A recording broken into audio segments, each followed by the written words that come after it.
अरे अरे अरे अरे अमोल सर, क्या हो गया? इतने परेशान कैसे हो? सर परेशान मैं नहीं, हर सीए का बच्चा है सर, जिसका जनवरी में पेपर है। बहुत दुखी लग रहे हो सर। क्या हुआ? सर बहुत मेहनत करी, क्लासेस कर ली, बट जैसे जैसे एग्जामिनेशन पास आ रही है, कभी लगता है सर कुछ याद नहीं आ रहा। कभी टेस्ट का प्लान करता हूँ, टेस्ट नहीं दे पा रहा। तो सर सब्जेक्ट्स मैनेज नहीं हो रहे, एनजाइटी होने लगी है, डर हम्म। लगने लगा है सर। डन। मैं मैं समझ गया। मुझे लगता है कि हमारे सारे ही सीए स्टूडेंट्स के साथ अभी ऐसी ही दौर चल रही होगी। वो परेशान भी होंगे, थोड़ा सा निराश भी होंगे, डिमोटिवेट भी होंगे, और एंशियस भी होंगे, एनजाइटी भी हो रही होगी, और ये भी लग रहा होगा कि यार टाइम बचा है कम, काम करना है बहुत ज़्यादा, तो हम क्या करें। तो मैंने सोचा कि चलो अमोल सर को पकड़ते हैं और अमोल सर के साथ डिस्कस करते हैं कुछ ऐसी इंपॉर्टेंट चीज़ें जो शायद आपके लिए अभी काम की होंगी। क्यों सर? यस सर, और ये बात बहुत जरूरी है क्योंकि मैंने देखा है सर, ये आखिरी कुछ दिनों में अच्छे अच्छे बच्चों के रिजल्ट बिगड़े हैं और बिगड़े बिगड़े बच्चों हाँ। के रिजल्ट अच्छे हुए हैं। क्योंकि अब माइंडसेट का गेम आ गया है सर, और ये जो तकलीफ होती है ये बहुत नेचुरल है, आना ही है, क्योंकि आप थोड़ा डिफिकल्ट कोर्स कर रहे हो। तो सर एक एक करके टैकल करते हैं। सबसे पहले होते हैं सर डर वाली बात पे, कि क्या होगा पेपर टफ आ गया तो क्या लगता है सर आपको? हाँ, ये तो है सर। देखो सर, मैं मेरा तो ये मानना है कि जो ये डर होता है, तो जब मैं भी पढ़ता था तो डर तो आता ही है मन में। और डर इसी चीज़ का होता है कि यार पता नहीं पेपर कैसा आएगा। और खासकर जब पुराने अटेम्प्ट में पेपर मुश्किल आया हो तो बहुत ज़्यादा ये डर लगता है कि पेपर पता नहीं कैसा आने वाला है। सर सही कह रहे हो। डर जो होता है ना, ये तो बहुत नेचुरल है। जब मैं पढ़ता था और मेरे भी एग्जाम्स आने वाले होते थे तो ये डर तो होते ही। और डर इस चीज़ का होता है कि पेपर कैसा आएगा, क्या अनएक्सपेक्टेड क्वेश्चंस आएंगे, और खासकर जब पुराने अटेम्प्ट में एक मुश्किल पेपर आया हो तो सबसे ज़्यादा डर लगना लाजमी होता है। लेकिन अगर मैं अपने एक्सपीरियंस से बात करूं कि डर इस चीज़ का तो होता ही है कि पेपर कैसा आएगा, क्या मैं पास कर पाऊंगा या नहीं, कहीं फेल ना हो जाऊं। अब इस डर को हमें कंट्रोल करने के लिए सिर्फ एक ही तरीका है कि अपनी एनर्जी और अपने मतलब हम कह सकते हैं माइंडसेट को, अपनी सोच को चैनलाइज करना पड़ता है सिर्फ प्रोसेस पर। कि यार आज अगर मैं कुछ चीज़ें मैंने सेट करी हैं तो बस मैं सोचता था कि यार मैं अपनी ये चीज़ों को आज कंप्लीट करता चलूं, आज के टारगेट्स कंप्लीट करता चलूं। और बैक ऑफ द माइंड मैंने सोच लिया था कि रिजल्ट अब जो भी होगा उसकी चिंता नहीं करनी, क्योंकि मैंने खुद फील करा है कि जब हम डर के अंदर काम करते हैं तो वो काम भी खराब होता है, और बिना डर के करते हैं, फियर ऑफ फेलियर को हटा के करते हैं, तो वो काम हमेशा अच्छा होता है। बाकी अमोल सर, आप बताओ इस डर से आप कैसे डील करते थे? सर मेरा तो क्लियर था, क्योंकि मैंने है ना अपने फाइनल की प्रिपरेशन में 10 दिन ये डर से बर्बाद किए थे। और ये डर दो तीन रीजन से आता है सर। पहले तो कोई ना अल्ट्रा परंतु बच्चा, जो उसने कोई टॉपिक पढ़ा हो, एकदम से पूछ लेता है, अरे तेको ये वाला पता है ना? और फिर मैं देखता हूँ, अरे ये क्या पूछ रहा है भाई। तो बहुत सारे रीजंस होते हैं। तो जैसे आपने कहा, एनर्जी को चैनलाइज करना बहुत इंपॉर्टेंट है, और प्रोसेस पे ध्यान ऐसा देना है कि देखो, डर लगेगा भी, ऐसा नहीं कि हमारे बोलने के बाद नहीं लगेगा, लगेगा भी, बट आपको वहीं पे अपने माइंड को बोलना है, ठीक है ना, जो होगा देख लेंगे। ठीक है ना, हम्म। मैं कर लूंगा, पढ़ाई पे ध्यान देता हूँ, मैं अपना बेस्ट देता हूँ। तो आपको वो थॉट को वहीं पे किल करना है, चाहे वो बिल्कुल। थॉट आपके पूरे दिन में 4 बार क्यों ना आ जाए, बट आपको चारों बार सिर्फ वो थॉट को किल करना है। सो यही माइंडसेट से डर वाला पिक्चर तो क्लोज हो सकता है, बिकॉज डर के कुछ नहीं होगा, पढ़ के ही सब कुछ होगा। बिल्कुल सही बात है। अब तो मुझे सर ये इसमें एक चीज याद आ रही है अमोल सर, चलो आपसे पूछता हूँ। जब इस मोमेंट पे ये फीलिंग तो इतनी ज्यादा आती है कि टाइम हमें पता है यार कम बचा है, 10 दिन बचे हैं, 15 दिन बचे हैं, 20 दिन बचे हैं। और हम जब किताबें देखते हैं, अपना सिलेबस देखते हैं, तो हमें लगता है यार इतनी सारी चीजें, और मैंने तो अभी बहुत सारी चीजें शायद पढ़ भी नहीं रखी, कैसे कंपाइल करूंगा। ये वाले सिनेरियो को कैसे डील करें कि टाइम तो कम लगता है और सिलेबस और चीजें बहुत सारी बची हुई नजर आ रही होती, कैसे संभालें उसको? सर ये बहुत इंपॉर्टेंट चीज है, और कोई इसके बारे में बात नहीं करता। This is like elephant in the room, सबको पता है ये प्रॉब्लम है, बट कोई इसके बारे में हम्म। ज्यादा बात नहीं करता। मुझे तो लगता है ना, हम ओवर थिंक करता है बच्चा, है ना, ज्यादा कॉशियस हो जाता है। बच्चा देखता है मैं ये भी कर लूं, ये भी कर लूं, ये भी कर लूं, ये भी कर लूं। बच्चा बोलता है हम्म। आरटीपी भी करूंगा, एमटीपी भी करूंगा, मॉडल टेस्ट पेपर्स भी करूंगा, कॉन्सेप्ट बुक भी पढ़ लूंगा, मॉड्यूल भी पढ़ लूंगा, टीचर्स वाले भी पढ़ लूंगा, चार टीचर का और कुछ पढ़ लूंगा। प्रॉब्लम हियर इज कि आपको ये समझना पड़ेगा कि आपका जो बेस मटेरियल है वो अभी फ्रीज हो गया है। आरटीपी एमटीपीज आपको पता है कि रिपीटेड है, मतलब कितने बार हम यूट्यूब में भी हम देखेंगे कि हमारा भी एक साइड से, कि कितने बार रिपीटेड कॉन्सेप्ट वो सब क्वेश्चंस पूछते हैं। तो आपका फोकस होना चाहिए कि आप पीवाई क्यूज उठा लो, प्रीवियस ईयर क्वेश्चन, उससे आपको समझ में आ जाएगा कि कितना लेवल का क्वेश्चन आता है।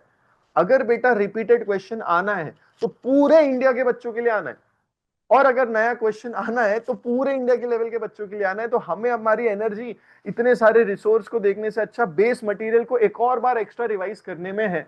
और हम्म। यही बच्चे जो ऐसा करते हैं, लास्ट मोमेंट पे इधर उधर भागते नहीं है सर, सबसे पहले तो ये उनको बहुत सारी चीजें सॉल्व कर देगा, क्योंकि उनके पास अब 100 क्वेश्चन से 20 हो जाएंगे लिमिटेड, 100 अलग अलग रेफरेंस मटेरियल से एक बुक हो जाएगी लिमिटेड। और दैट इज फाइन कि जैसे मेरे को मैथ्स में सर अगर फाउंडेशन वाले बच्चों की बात करूं तो इंटीग्रेशन डेरिवेशन वाला पार्ट मतलब मैं सुट्टी पुट्टी छोड़ गोल दो। होती थी। तो मैंने हम्म। ये समझ लिया भाई ये 2-5 मार्क्स का आने वाला है, मैं यहाँ पे 5 घंटे बर्बाद करने से अच्छा बचा हुआ पूरा मैथ्स अच्छे से पढ़ लेता हूँ। तो आप थोड़ा सिलेक्टिव हो सकते हो अपने आप को देख के। आपका दोस्त बिल्कुल। क्या कर रहा है वो नहीं, आपको पता है ये कॉन्सेप्ट में हाँ। आपको दिक्कत हो रही है, और आपका जुआ सिर्फ 10 मार्क्स के ऊपर का नहीं होना चाहिए। 10 मार्क का बिल्कुल जुआ एग्जाम के लिए भी चलेगा। चलेगा। 10 मार्क्स, अब देखो ये तो वही कान खोल के सुन रहे हैं जिनको पता है कि कुछ सिलेबस पेंडिंग है छूट रहा है, तो 10 मार्क का जुआ खेलो कोई प्रॉब्लम नहीं। बट उसके अलावा नहीं, उसके अलावा कवर कर लो। होगा क्या, जो 10 मार्क्स में आपके अल्ट्रा मेहनत जाने वाली थी ना, वो 90 मार्क्स के पार्ट में आपकी और अच्छे से लग जाएगी। तो सर ये ये बेस्ट तो तरीका है मुझे तो लगता है। तो बस ये जो डर मैं और खुद सिलेबस मैं भी कंप्लीट। बच्चों को यही शेयर करना चाहता हूँ कि देखो मैं भी क्या करता था। मैंने भी अपना एक चेकलिस्ट बना रखी होती थी कि मुझे पता है कि मुझे अपने हिसाब से ये चार चीजें करनी है। तो मैं बस उस पर टिक लगाता था कि मैंने ये चार चीजें कर ली कि नहीं कर ली। अगर मैं जितना दोस्तों से पूछूंगा कि यार तूने कितना कर लिया, वो एग्जैक्ट कुछ ना कुछ नया बताएगा और वो सुन के दिमाग खराब होगा। अब आजकल तो क्या है कि सोशल मीडिया इतना है, यूट्यूब पर इतना कुछ है, कहीं ना कहीं बच्चा जैसे ही देखता है अरे कोई नया क्वेश्चन आ गया, कोई नया मटेरियल आ रहा है या कुछ नया लग रहा है, तो उसका दिमाग खराब हो जाता है। तो हमको अपनी चेकलिस्ट खुद बनानी है कि यार मैंने को ये चार चीजें फॉलो करनी है और मैं ये चार चीजें अगर फॉलो कर रहा हूँ दैट्स इट। अब मुझे बाकी नॉइसेस से कोई मतलब नहीं है, मतलब कट द नॉइस करना है। परफेक्ट। परफेक्ट, तो सर डर हो गया, सिलेबस कंप्लीशन का हो गया, हाँ दो सिलेबस चीज कंप्लीशन का हो मोर गया अब इंपॉर्टेंट। हाँ ये तो बिल्कुल। अब सर मुझे तो हम्म। लगता है एक और बच्चे के साथ प्रॉब्लम ये आता है, हाँ फेलियर का फियर, फियर ऑफ फेलियर हम कहते हैं ना फियर ऑफ एक तो। फेलियर। हाँ कि भाई सर मैं इतनी मेहनत कर रहा हूँ, आप कह रहे हो इधर उधर मैं पढ़ रहा हूँ, बट फेल हो गया तो, क्योंकि सीए में हम देखे हैं 15-20% रिजल्ट आता है, तो बहुत सारा बच्चा रिपीटेटिव वाली साइकिल में होता है। और उसको वो जो पेन याद आता है ना रिजल्ट देख के, कि मैं फेल हम्म। हुआ था लास्ट इसमें, मेरा दोस्त पास हो गया था, अब क्या होगा, वापस से फेल हो गया तो कैसे मैं सोसाइटी को फेस करूंगा। भाई वैसे तो बोला जाए तो 2026 में दुनिया खत्म होने वाली है, जोक्स अपार्ट, हमें नहीं पता आगे क्या होने वाला है, तो हम उसकी राइट। चिंता कैसे टैकल करें। सर आप क्या करते थे ये फियर मैं ऑफ फेलियर में?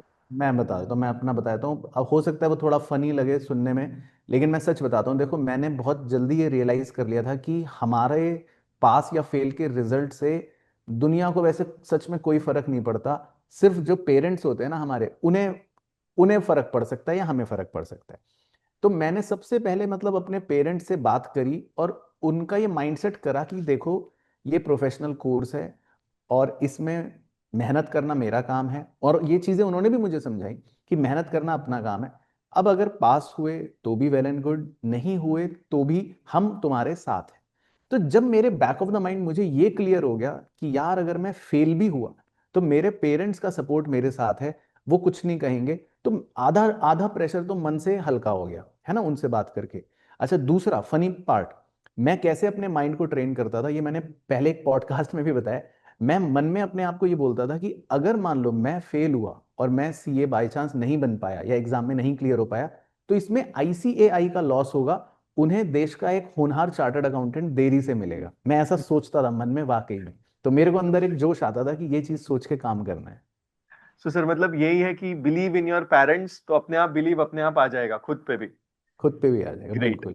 तो ये तो एक ये डर वाला इशू सबसे ज्यादा, दूसरा सिलेबस कंप्लीट, और तीसरा सर फियर ऑफ फेलियर, और एक लास्ट मेरे को लगता है बचता है कुछ बच्चे हैं ना अब, बिकॉज मैंने जैसे स्टार्टिंग में भी कहा था माइंडसेट गेम अब स्टार्ट हो रहा है। अच्छे अच्छे बच्चों हाँ का रिजल्ट बिगड़ सकता है, बिगड़े बिगड़े बच्चों का रिजल्ट अच्छा हो सकता है। माइंडसेट तो पे सर फिर हाँ आप बताओ एंजाइटी, मुझसे पहले कि हाँ माइंडसेट का गेम आपने कैसे स्ट्रांग बनाया। सर ये वाली चीज है ना मेरे, मतलब ये रियल लाइफ एक्सपीरियंस से बहुत ज्यादा कनेक्टेड है। मैं आपको कहता हूँ कि जब मेरे फाइनल के एग्जामिनेशंस थे और इवन फाउंडेशन के टाइम पे भी मेरे घर पे मेरे जो सीनियर मोस्ट मेंबर है उनकी तबीयत बहुत खराब हुई थी, और कोविड में I have a joint family, out of 27 people 19 were Covid positive, और उसके जस्ट बाद मेरे फाइनल के पेपर्स थे।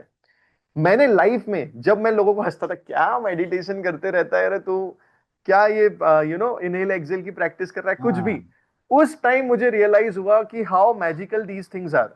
मतलब हम इतना टाइम वेस्ट करने से अच्छा 15 मिनट अगर शांत होके बैठ जाएं, जो साउंड बड़ा आसान कर रहा है कि शांत होके सर बैठना है, इनहेल एक्सहेल करना है, वो बट बहुत सर मुश्किल है। It worked wondered for me. मुझे जितना भी एंजाइटी हम्म। इशू हो रहा था, बुक खुली है पढ़ नहीं पा रहा, रोना आ रहा है, ये वाला जो प्रॉब्लम था, एक तो पढ़ाई का डर और बाकी चीजें भी चल रही है। तो जब मैंने ये प्रैक्टिस स्टार्ट करी सर कि मैं रोज मॉर्निंग में और इवनिंग में 10-10-15 मिनट से बैठता था और इनहेल एक्सहेल करता था, अपने आप काफी सारी चीजें क्लियर हो जाती थी। तो मैंने तो ये तरीका अपनाया था सर। आपकी क्या कहानी है?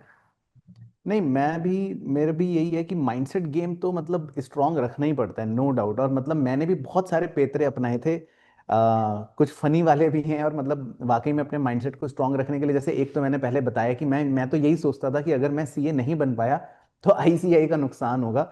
तो मतलब मैं काफ़ी पॉजिटिव रखता था अपने माइंडसेट को। और दूसरा मतलब मैं इसमें ये ऐड करूंगा कि मैं अपने रूटीन का ज़रूर ध्यान रखता था, क्योंकि रूटीन जो है ना इस समय बड़ा इंपॉर्टेंट होता है, हम क्या खा रहे हैं, कितना हाइड्रेशन में रह रहे हैं। क्योंकि मैंने अच्छे से एक्सपीरियंस करा है, मेरे कॉलेज के ऐसे ऐसे दोस्त थे जो मेरे से बहुत ज़्यादा पढ़ने में होशियार थे, लेकिन एग्जाम वाले दिन उनकी किसी की तबीयत खराब हो गई, कोई रात भर पढ़ता रहा, एग्जाम देने में वो उसको नींद आ गई।